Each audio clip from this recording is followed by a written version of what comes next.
አንድ የልብ ጓደኛዬ የነገረኝን ታሪክ ላጫውታችሁ። ምን አለኝ መሰላችሁ?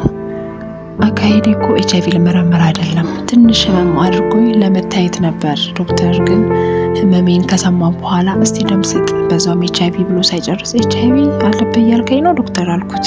ምራቅ እያነቀኝ፣ ኧረ በፍጹም መመርመሩ አይከፋም ብዬ ነው ብቻ ብሎ እንድረጋጋ ፈገግ አለልኝ። ሁኔታው ግን አልጣመኝም። እምቢ እንዳልለው ደግሞ ዋልጌ ነው ብሎ ቢያስበኝስ ነገሩ ነኝ እኮ። እሺ ብዬ እንዳልመረመር ደግሞ ያልገባሁበት ጉድጓድ የለም።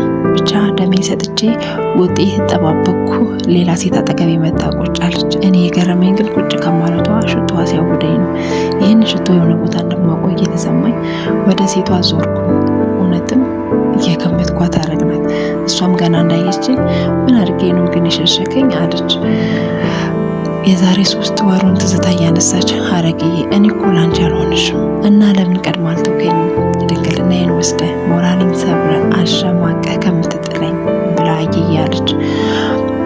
መልሱ እንደሚከብደኝ አውቆ ነው መሰል ዶክተሩ ክፍል ስሜ ተጠራና ፍንጥር ብዬ ተነስቼ ገባሁ። አነሳሴ ስጦታ ልቀበል ቢመስልም ዶክተሩ ግን ፊቱ ክስክስ አድርጎ ሲጠብቀኝ ነበር። ልቤ መንሸራተት የጀመረችው ምን ዶክተር ጥርጣሬ ነበረኝ። ያው ቫይረሱ በደምህ አለ። ገና ዶክተሩ እያወራ ፊቴ ላይ እሳት ሲነድ ተሰማኝ። ወዲያው ላብ አጠመቀኝ። ዶክተሩን እያየው አፌን ማላው እስከበደኝ። ብቻ አይሆንም እያልኩ ዶክተሩ ክፍል ሲወጣ በሁኔታ የተደናገጠችው ሐረግ ወደ ክፍሉ ስትጣደፍ ገባች። ብዙ አልቆይም። ሆስፒታሉ በጩኸት ተደበላለቀ። ሐረግ የሰማችው መርዶ ታውቆኛል። የህመሟ መንስኤ ደግሞ ራሴ ነኝ። እኔን ሳላውቅ ያለ ጥንቃቄ ማድረጋችንን አልረሳሁትም። ኮንዶም እንጠቀም ስትለኝ አስታውሳለሁ። ኤችአይቪ ከመብራቷ የተነሳ በየጊዜው የተመረመረችበትን ውጤት በአይኔ አይቻለሁ። ምድር ላይ እየተደፋች እስኪመስለኝ እግሬን እየጎተትኩ ከሆስፒታል ወጣሁ። በነጋታው በጠዋት ስልኬ ሲደወል ብንን ብዬ ከማንሳቴ በፊት ሰዓቱን አየሁ። 9 ሰዓት ከ17 ይላል። የማላውቀው ስልክ ቢሆንም እየፈራሁ አነሳሁት። ያቺ የሐረግ እህት ትቅደም ናት። እያለቀሰች ሐረግ እንደሞተች ነገረችኝ።